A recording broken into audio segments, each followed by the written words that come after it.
Well, Aron, we're catching up just a few days after journalism's incredible win in the Santa Anita Derby. Now that the dust has had a chance to settle, how does it feel knowing that you're going to be heading to Louisville with the favourite for the Kentucky Derby? It's a huge honor, really, and it's exciting and thrilling, and there's this sense of euphoria amongst the entire partnership group, of course. You know, we've been doing this a long time. We've been down this road before, never quite with the Derby favorite this close to the race. So you try to find this balance between appreciating and enjoying the moment and the build up to what is one of the most coveted sporting events in the world, for sure in America.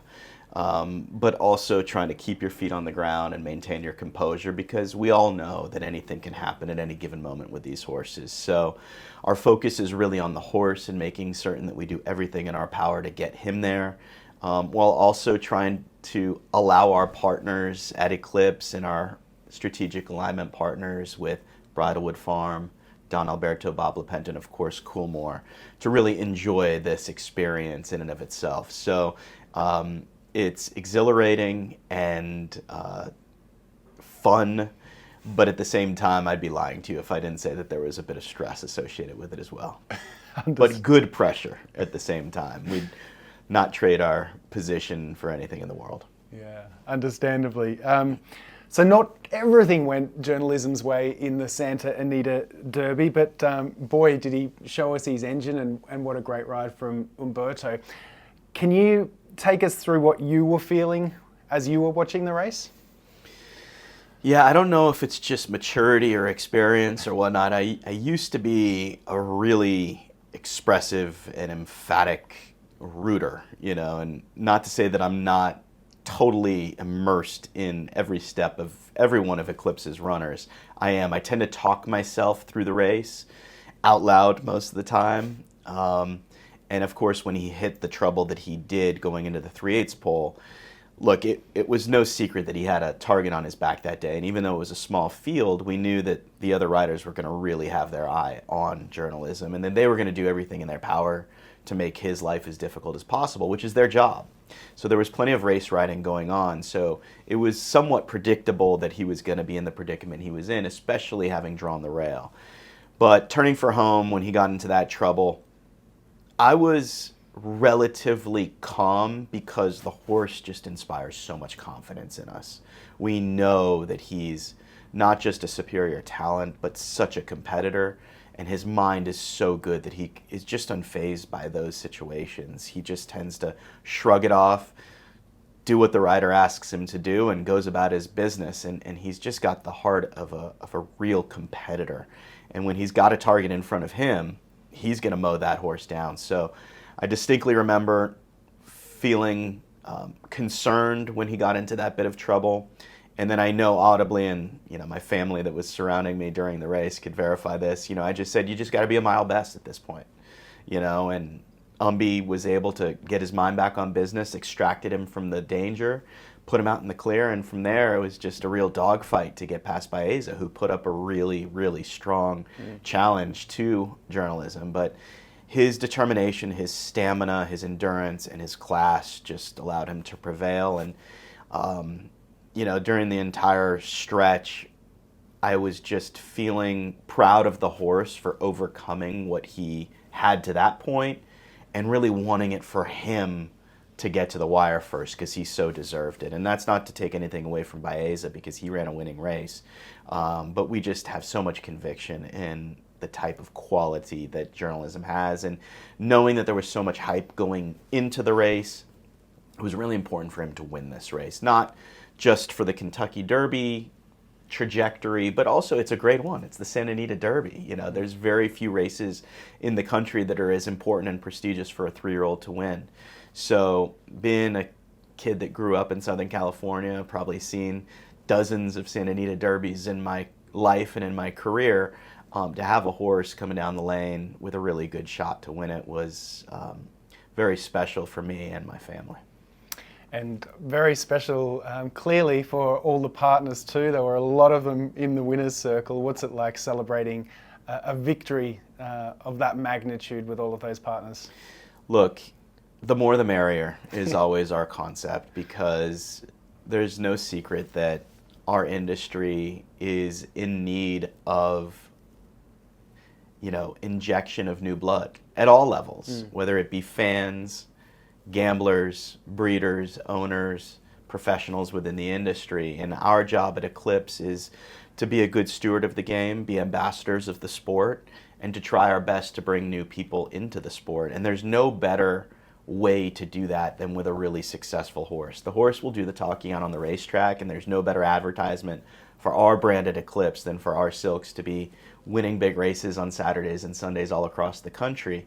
But of course, our partners, when they've got a good horse, they want to share it with their family and their friends. And if that breeds new interested parties into the sport, into the industry, then we're doing our job, and hopefully it'll snowball. So in those moments, those are really the most gratifying memories that I have of doing what we do as a racing partnership. First and foremost, it's about the horse and the horse people that devote their lives to this beautiful sport and business, but also our partners, our owners, their family, their friends that share in these euphoric moments, and just to see their look of elation on their face and the moment that they're in. I often try to just take a step back and pause time and really appreciate what it means to all of our partners and everybody associated with them. So, of course, it was thrilling when he crossed the wire first, and then the celebrations and the hugs and the embrace and the emotion, and you go through this entire roller coaster experience, of how special it is, how intense you become, and then, you turn your attention to what's next, because we all know that the Santa Anita Derby was important in and of itself, but it was just another step on the path towards Kentucky, which has always been our ultimate goal. I know you've been a big supporter of Michael McCarthy and Umberto Rispoli over the years, and of course it works both ways, but can you just describe that relationship between the three of you? Yeah, I was really fortunate to grow up here in Southern California.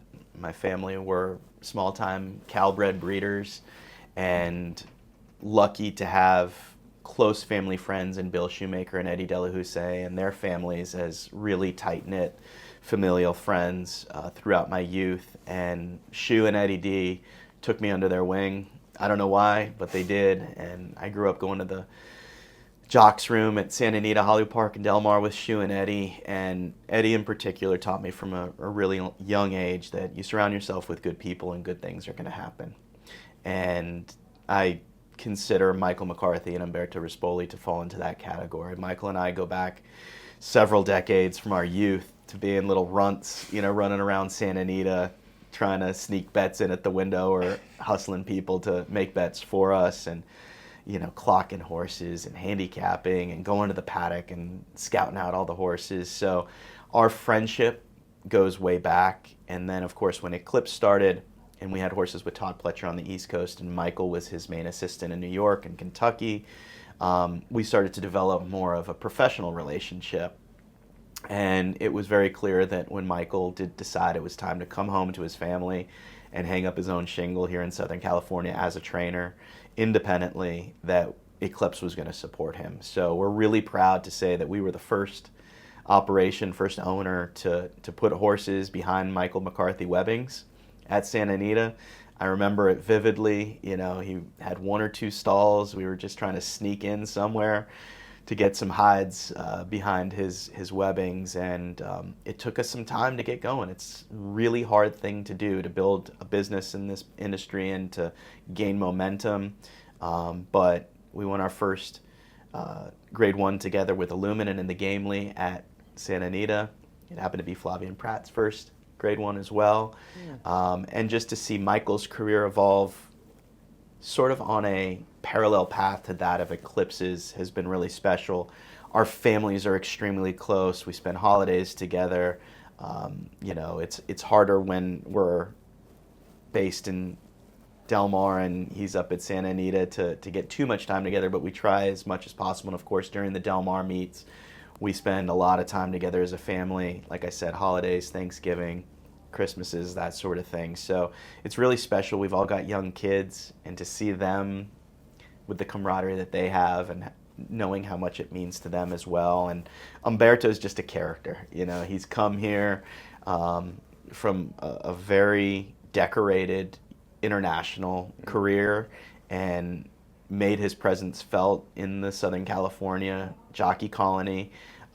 He's just got so much energy. He's a boisterous personality, but he's a world-class jockey.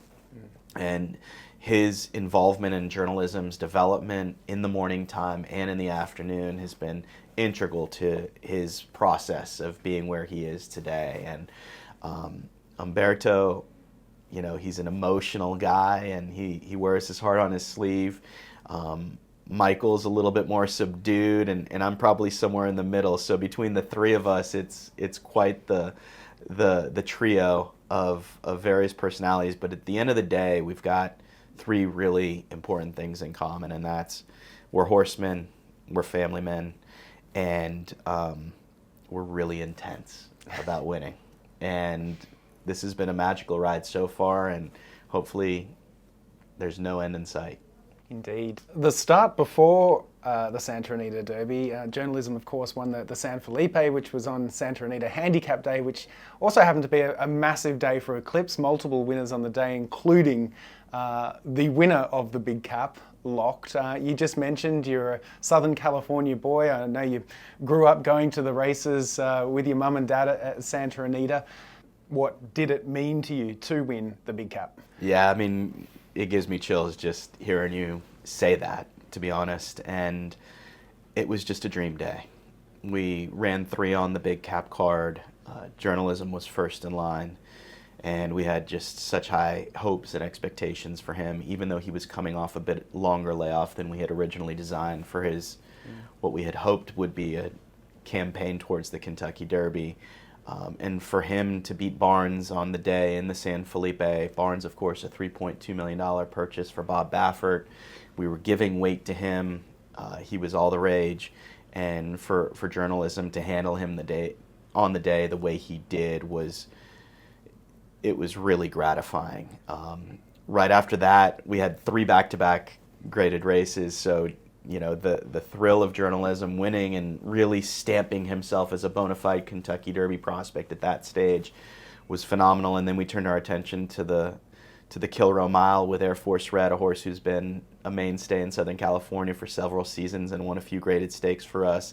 And he had a really troubled trip and really had no shot at ever stretching his legs in the race. So we went from a very big high to a very low level of frustration, and then we had to rebound right away because the next race was the Big Cap, and we had the prohibitive favorite with Locked, who's just been a phenomenal horse and did appear in California as a 2-year-old in the Breeders' Cup. Had a rough go of it that day and was a late closing third, so we were coming back for the Big Cap with a little bit of redemption on our mind. And as you mentioned, growing up in Southern California and pretty much attending Santa Anita every single weekend during the big meet with my parents, there was nothing like the Big Cap.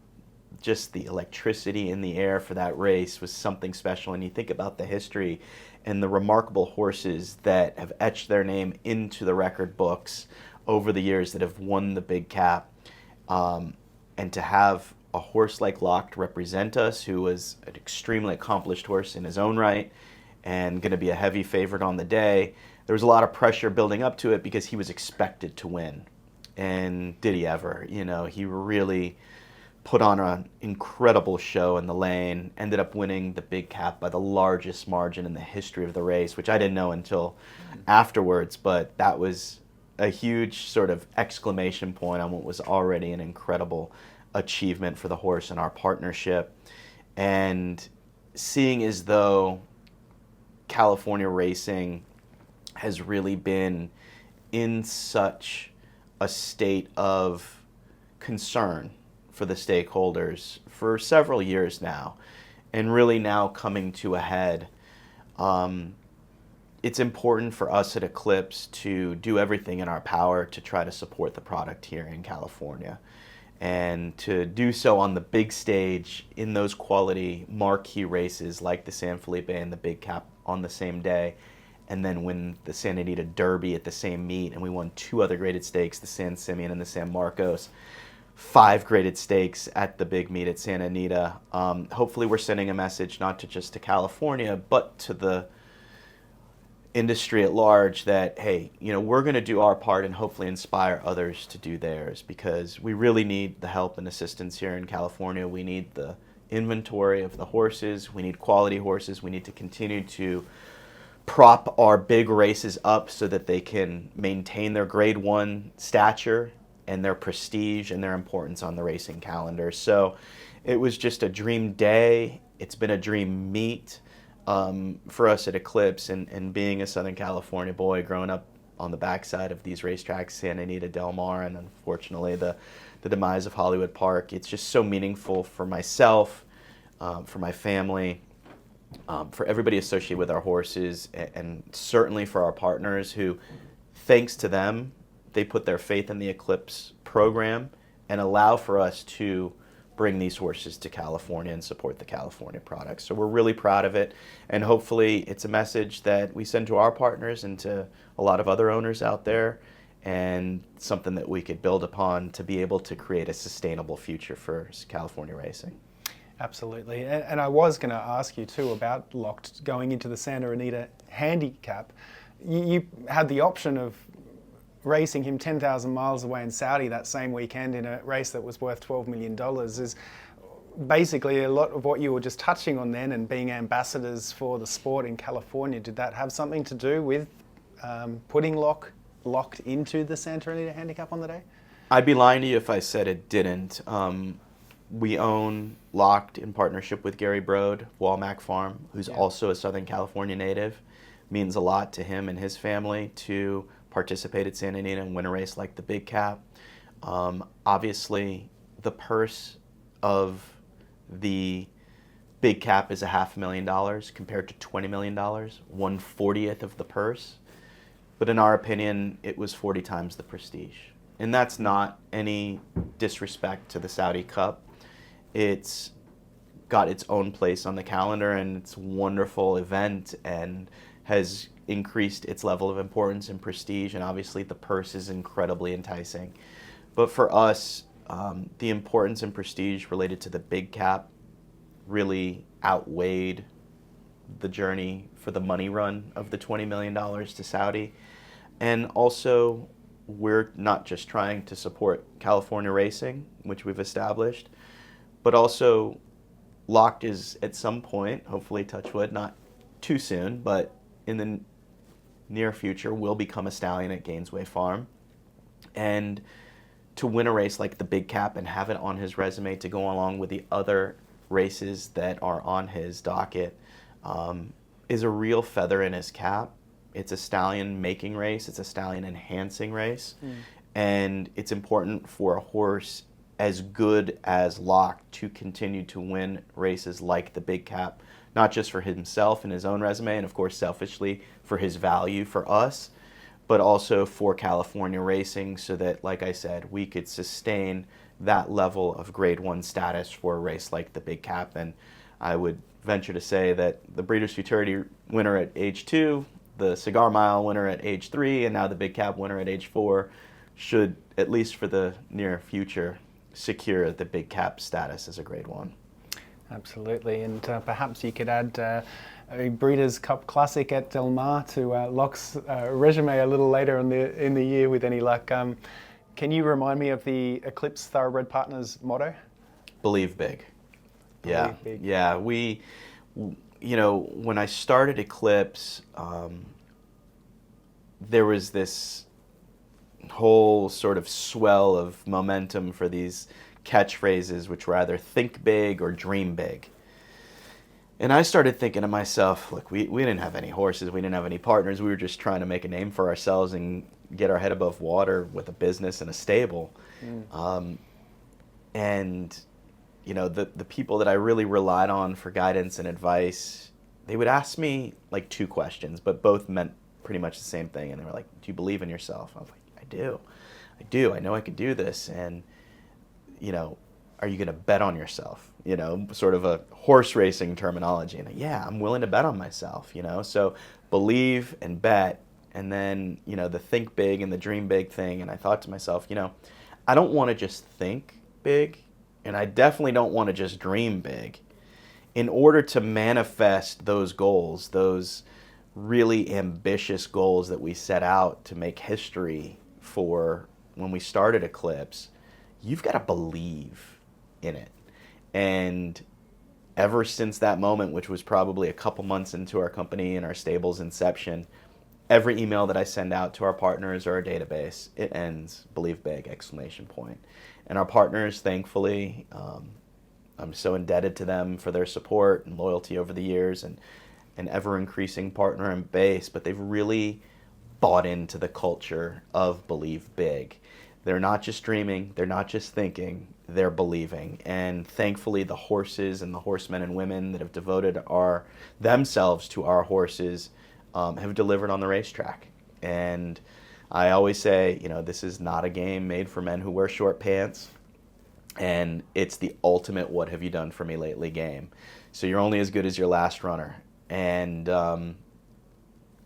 what separates the men from the boys in this game is being able to win at the top level year in and year out. Not catching lightning in a bottle, not being inconsistent, but consistently winning at the highest level. And touch wood, we've been able to manage to do that. Our partners believe in it.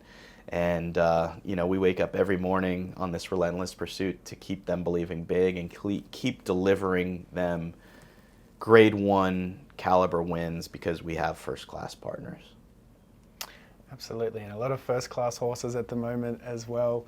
Aron, I want to thank you so much for your time, and of course we wish you and all of your partners and connections the best over the next couple of weeks as we head into that first Saturday of May. Let's hope it's a good one for you. Really appreciate that. Thank you.